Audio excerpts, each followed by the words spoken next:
Hey up everyone, what's going on and welcome back to York City. Just want to apologise for there being no episode yesterday. The fact there's not been an episode on 2 consecutive Wednesdays is not a thing, by the way. There's not been a schedule change, it's just a coincidence. If you follow me on Twitter, you know the reason. I just didn't get any sleep on Monday night, thanks hay fever. So I wasn't really in a position to record on Tuesday or in time for me to get an episode up yesterday. I don't want to rush it or force my way through an episode. I don't want it to feel like a chore, because if it feels like a chore to me, it's going to feel like a chore to you guys. And you deserve the best, because you're awesome. So, today's big match, Bayern Munich, in the first knockout round. Top the group, this is what you get.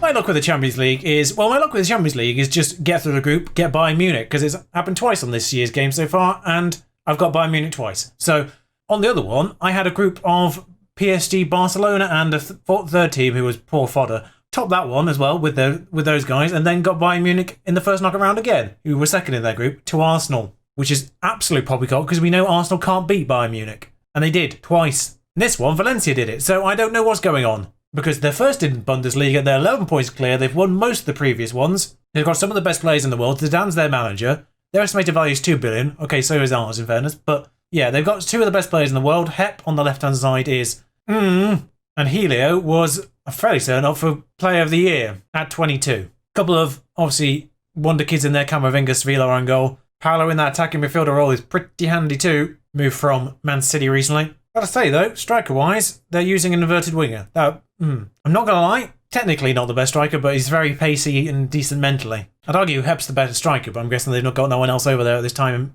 Just remember, this is the first leg. I wasn't going to cover it in full because the main part today is the Carabao Cup final. This is what happens when you take a day off. You forget you're in a final. Now, we've already done one Carabao Cup final. We will... The Bayern game, you definitely get the goals. You probably try and get... I'll probably talk through a few highlights if they're looking promising. Because obviously the thing I worry about with the Carabao Cup final is extra time and penalties. So I don't want to overburden an episode. But yeah, we'll do the first leg of Bayern to some degree. Oh yeah, should really mention the previous results. Since we beat Man City in the Carabao Cup second leg, we beat Watford 2-1 away from home. Irritatingly close, a penalty dealt that one. Azarta scored again, because nobody stops him. A penalty in this one as well, along with James Grime in the 80th minute, made that one a little bit more comfortable. We only had 5 shots on target, I don't know what's happening.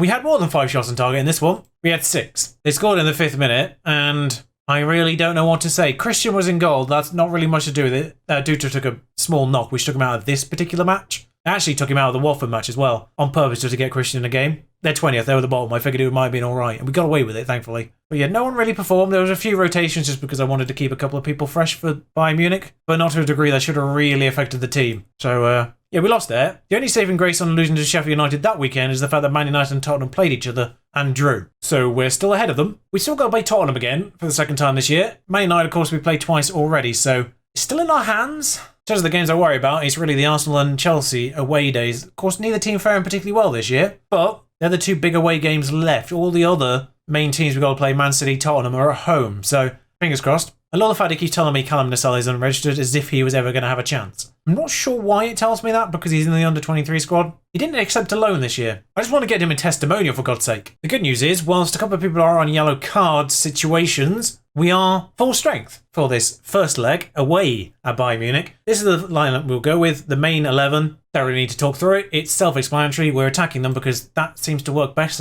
except against Sheffield United, apparently. They are 11 points clear in the Bundesliga. It's not great. Over there, they're actually playing with another real person, Florent de Silva, who is good. When did they sign Ingler? 3 years ago. I pay attention. Former York boy. Surprised I didn't get asked about him. Still got Sule as well. How old is he these days? Made 11 appearances this year. 34. Key. Bold strategy. Wait, what? They're using this guy in central defence. Why are they not trying? I am so confused by that central defender. Sule, I kind of get. He's clearly a rotation option at this stage of the game, but he's still obviously a very good defender, if a little bit slow these days. Not massively slow, just a little bit. The man he's up alongside is a midfielder who's not even natural at central defence and not that good at it. He's good, but not Bayern Munich good. Azarta's just nabbed that, hoofed it forward. Silva did not turn and run. Vidal is confused that number 37, bless him, and Vidal scored. See, that's why you don't put whoever that person is in central defence. I've forgotten his name already. Because it's him that he runs past. This lad here, the blonde lad, Schaub, that's his name, just gets confused. He doesn't know who to go after. he doesn't understand. Doesn't know what's going on. He's gone to track Silva and then forgotten there's a midfielder. 1-0 away goal. Still got Alphonso Davies. Very much their backup left back at this stage of the game. Helio, though, is coming through here. This looks promising. Saved. I needn't worried about talking over pointless highlights because there haven't been any more since we last saw you. Okay, that's the quality of the highlight. Helio again. Wide. Hello. We've got a long throw. These sometimes... No, never mind. They've dealt with that. That's irritating. We've regathered the ball, though, and... Oh, Sule's made a mess of that. In his old age, he can't really jump, apparently. And 37's actually done well with the block. I'm just calling him 37 now. I might just change his name to 37. 1-0. We've not been brilliant, but we've got 1-0. Pending free kicks. Dealt with. Actually trained that, so good. Vidal on chance. Lays it off to Silva. Silva's... Good God. I didn't even finish that sentence. I was not prepared for that shot, and I doubt that the goalkeeper was either. What? What is this from Silva? It's on the outside of his boot as well. I feel like I'm saying this every bloody episode these days, but that's one of the best goals I've seen. Okay, they're dealing with these long throws, which is kind of irritating. And Shao is being... I don't know what he's been done actually there, because he's not managed... He got held up. Thankfully, Prieto has been selfish. And we've injured Helio. I have noticed they have moved Hep into the striking role, as they should do. 2 inside forwards not been brilliant today. I did notice Cantoro had made the most mistakes at half-time. Another long throw. Let's see where this one goes. Oh, that one's... Nope, Sule. Keeps getting to Sule. That was super unfortunate defending. Prieto back post. Oh, they've got one back. That's not good. Nearly skipped it out of instinct there. We'll see it in 3D. Prieto back post, though. That is a really good header. Remember his finishing wasn't great, but what's his heading? Oh, it's 11. 11 jumper each, 11 heading. Of course it is. I'm going to do something bold here because everyone's bloody booked in defence, and it's not been Shao's best game. Pulisic, despite being best on the inverted things, is actually better on his right foot, which is weird. Luciano Nino, there's too many... Oh, they've got an equaliser, although no flashy thingy in the top left. He's offside. Learn the rules, Stefan. Their entire team... Oh, no, it isn't. Their entire team was nearly offside, but one of my defenders nearly played him on. Someone nearly ruined that. Oh, God, they've got another option. They've done it again. They've done it again.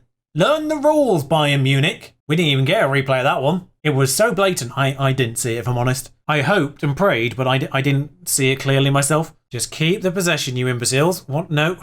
Curiously, this counts as territory for a long throw. I would argue it isn't. We don't see it. We get the replay now, though. At that time, their entire team was offside. 2-1, which means they need to win by 2 goals. Or 3-2. You know. How many people have written us off today, despite the fact we're top of the Premier League? I'm just curious, does he like big games? Because he always turns up in the big ones. No, just consistent. Now just a small battle of Manchester United in the Carabao Cup final. Of course, the main problem with all those yellow cards is, don't know if any of the ones who did get carded actually missed the second leg, but it means obviously a lot of players for the next round, if we get through, might be in danger. It's just dawned on me as I've had to make a couple of alterations on the bench. I forgot to let you know who's come in and who's left.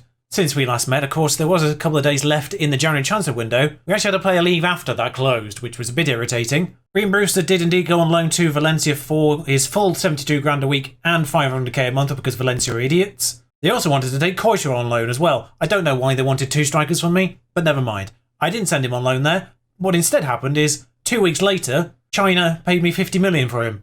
So he's now in China. His replacement, you might recognise. We are only paying Manchester United 52 grand a week for him, which even before we sold Koita, technically saved me money on the loan out of Green Brewster. He's also a homegrown nation, not that really matters. I mean, it matters, but we didn't need it, is what I'm trying to say there. I've also sorted out end of the season right back for when Nyambi retires, but I'll let you know that one come the summer with all the others. But yeah, 50 million for Koita, yep.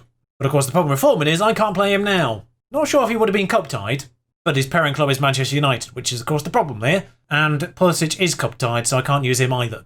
It will be the main 11 for this, except I'm making a couple of changes based on form. Vidarsen's going to come in for Seri. Admittedly, they do keep wanting me to play Vidarsen, per my assistant manager advice, but Seri's obviously the better player. However, Vidarsen's last 5 games is 7.36. I can't look past that at this point. And Castillo is more a case of Bradley Saxton doesn't really play well against his former club. Don't know why, just doesn't. Also, it's a cup final, you idiot. Put the goalkeeper on the bench.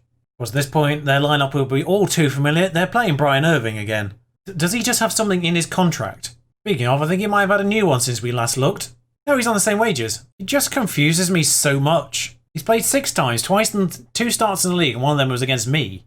Well, they sold Ben Chilwell, by the way. They sold him to Everton. You know, do enjoy an ageing left-back, or full-back in general. I'm actually slightly sad he didn't go back to Leicester. Went back to a blue team, just the wrong one. Why is Max Aarons not starting? He's listed a squad player on there, I didn't notice that. But his contract doesn't run out at the end of the year. Well, I'm bloody glad I bought you more of that Bayern Munich game now. Jesus, wept. 0-0, no highlights. Oh, there was one. Sorry, I tell a lie.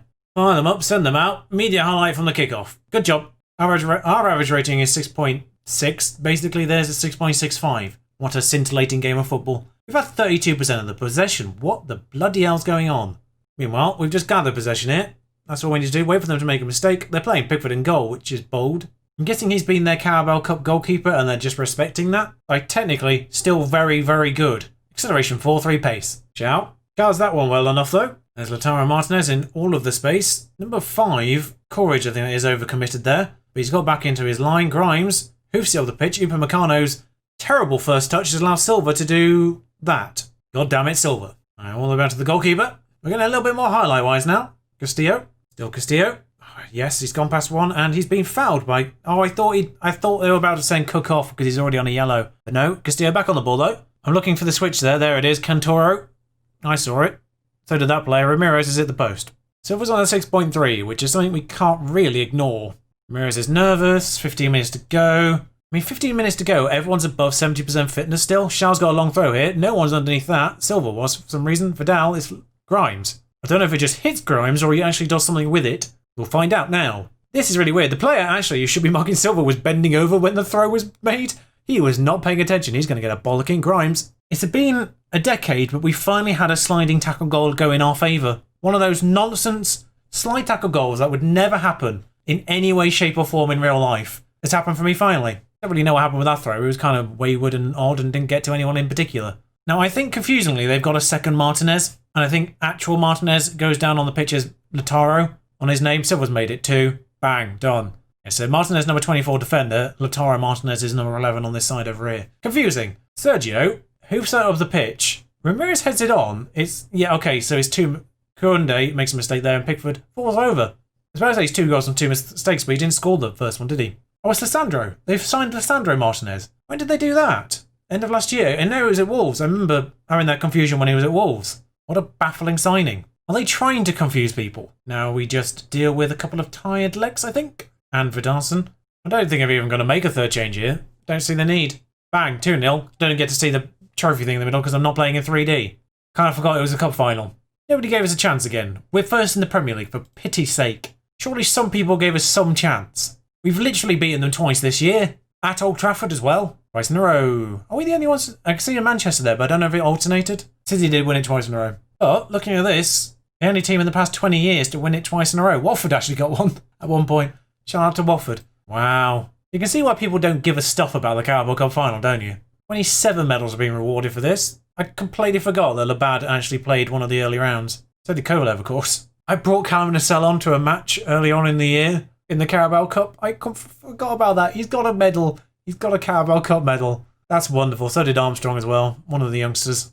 Paddy Saxon only made one sub-appearance in the Carabao Cup. He nearly didn't get a medal. Doesn't even have a rating. Weirdly, we were only expected to get to the quarter-final now, despite winning it last year. Obviously, Barnsley overachievers. They're 4th. They were mid-table last time I looked. 4th.